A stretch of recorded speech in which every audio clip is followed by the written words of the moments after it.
आज मी कोशिंबीर रायता बनवणार आहे। त्यासाठी इथे कांदा, टोमॅटो, मिरची, काकडी आणि कोथिंबीर इथे सर्व मी बारीक चिरून घेतलेले।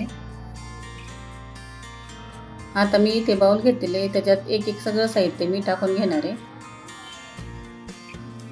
इथे मी 2 काकडी घेतलेली, त्याची सर्व साल काढून घेतलेली आहे आणि परत अजून 2 टोमॅटो घेतलेले, तेही बारीक चिरून घेतलेले।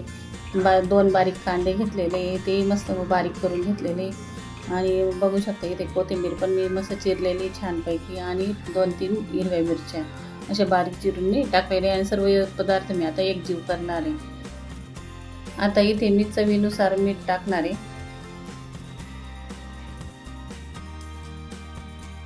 इथे मी पावशेर दही घेतलेली आहे, परंतु एवढ्या साहित्यामध्ये मला ते अर्धच लागणार आहे, त्याच्यामुळे मी ते अर्धच टाकणार आहे।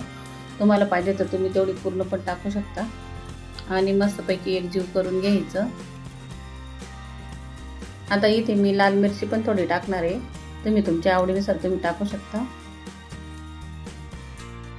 आता इथे मी चवीनुसार साखर टाकते, तुम्ही तुमच्या आवडीनुसार कमी जास्त टाकू शकता। साखरेमुळे कोशिंबीरला छान चव येते, कारण दही टाकलेलं असतं त्याच्यामुळे आंबट गोड असं मस्त छान लागतं। आता हे सर्व हे मिश्रण एकजीव चांगलं करून घ्यायचं आहे आपल्याला, म्हणजेच आपली साखर पण विरघळली जाईल। आता मी हे झाकून 10 मिनिटं फ्रीजमध्ये ठेवणार आहे।